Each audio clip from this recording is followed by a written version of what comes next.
Newcastle left bruised by 10 minutes of madness.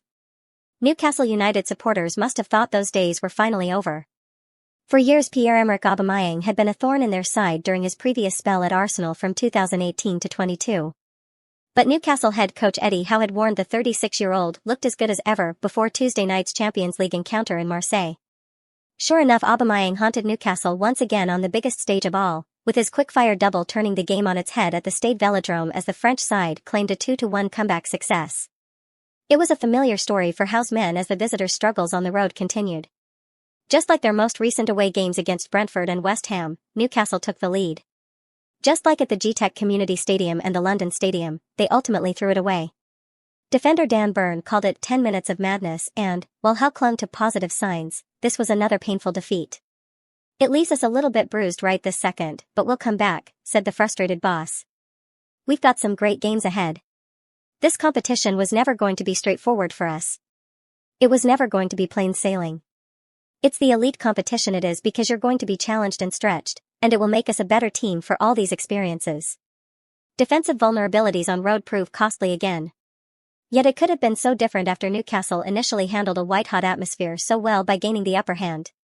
The noise levels were certainly deafening before kick-off. Even referee Maurizio Mariani and the officials were loudly whistled when they emerged for the warm-up. Flares were let off, ticker tape flickered in the air and a stunning tifo rose from the terraces with an accompanying banner reading, "For my town, for my club." But Newcastle were ready for it. They had traveled early, trained at the Velodrome on Monday evening and looked to prepare slightly differently on game day, to keep the players mentally engaged and ready for this game in Howe's own words. That preparation looked to have paid off against a side second in League One. Rather than being cowed by the crowd, Newcastle made an aggressive start. They got their reward when Harvey Barnes, fresh from his match-winning double against Manchester City on Sunday, fired his side in front in the 6th minute.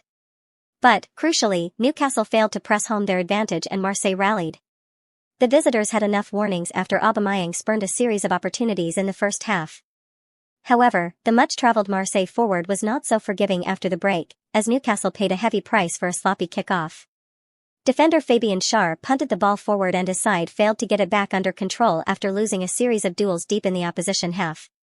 It was far too easy for Timothy Weah to take a number of players out of the game with a pass to Daryl Bacola, and the 17-year-old played a through ball into the right-hand channel behind Newcastle's defense.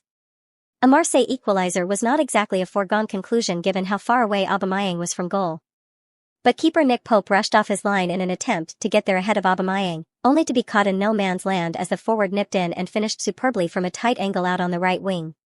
Howe was keen to stress he backed Pope after the game, despite the poor decision, pointing to how the goalkeeper made some really good saves against Manchester City just 3 days ago. But this was a night where his side's vulnerabilities at the back, and on the road, reared their head again. "We're ready to fight back." Newcastle's defending for Marseille's decisive second goal just 4 minutes later was not much better. Weah beat Tino Livramento down the right and picked out Aubameyang, who got ahead of his marker Schär to finish neatly at the near post. Although there was still plenty of time left for Newcastle to get back into the game, damningly, they never truly looked like equalizing. 10-15 minutes of madness at the start of the second half has cost us, Burn told TNT Sports. "It's definitely disappointing to come to a team like this and a stadium like this, atmosphere like this, and put all that in and not come away with anything. That has become a familiar story." Newcastle have won each of their last 6 games at St James Park in all competitions, but have only triumphed on their travels on one occasion in the last 7 months. That was the 4-0 victory at Union Saint-Gilloise on October 1, one of 3 in the Champions League that has left them in 8th place in the standings. And they are going to have to rally quickly for another big test on the road at Everton on Saturday if they are to climb from 14th spot in the Premier League. "This is a tough one to take," added Howe. "But the lads are robust, they're experienced, and we're ready to fight back."